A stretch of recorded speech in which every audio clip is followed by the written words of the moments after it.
back to my channel. I hate long intros, so we're going to get right into it.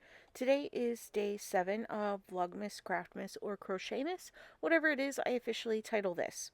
I still haven't decided, and at this point, I think I might just embrace the chaos. Who knows?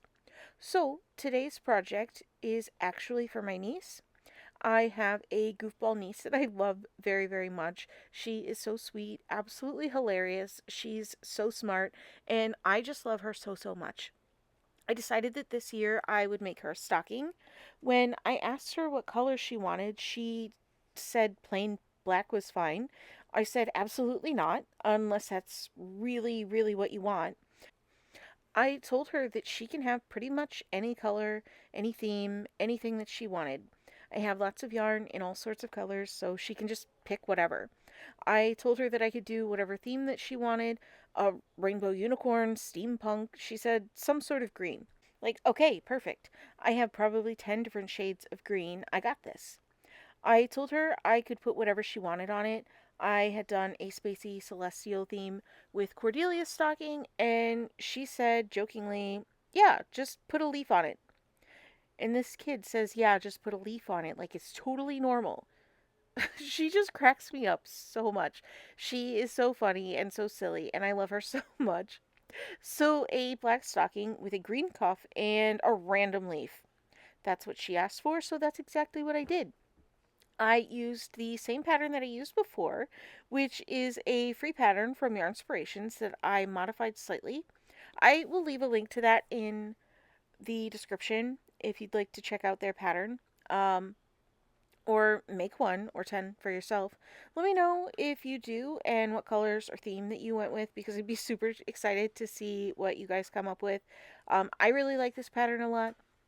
I think the only thing that I did differently was I added a cuff around the top, and I did mine in mostly solid colors.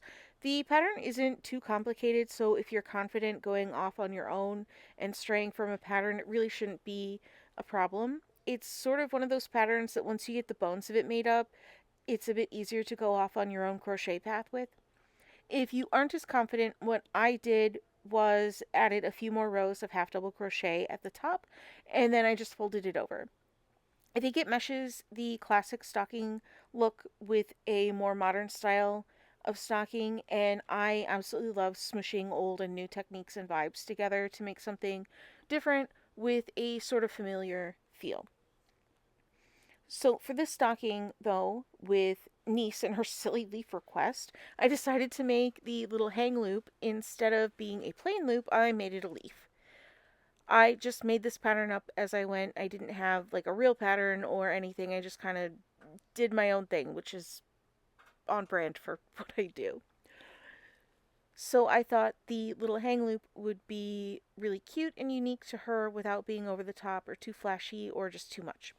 So at the end, I decided to write her name in silver, but I changed my mind at the last second and I went with gold instead. I am not going to show that part for privacy reasons since she's a kid. So just imagine a name at the top in metallic gold, similarly to what I did for Cordelia, but it's gold this time. So that's it. That's what I made. I am really happy with it, and I cannot wait for my niece to see it. I think she'll be really happy with it, and I think she'll love it too. Now that we're at the end of the video, I just wanted to say thank you so much for watching. I hope that you enjoyed watching this video as much as I enjoyed making this little stocking. Don't forget to like this video if you liked it, subscribe if you'd like to see more, hit the bell button to be notified when I upload next, and thanks again so much for watching, and I'll see you in the next video. Bye!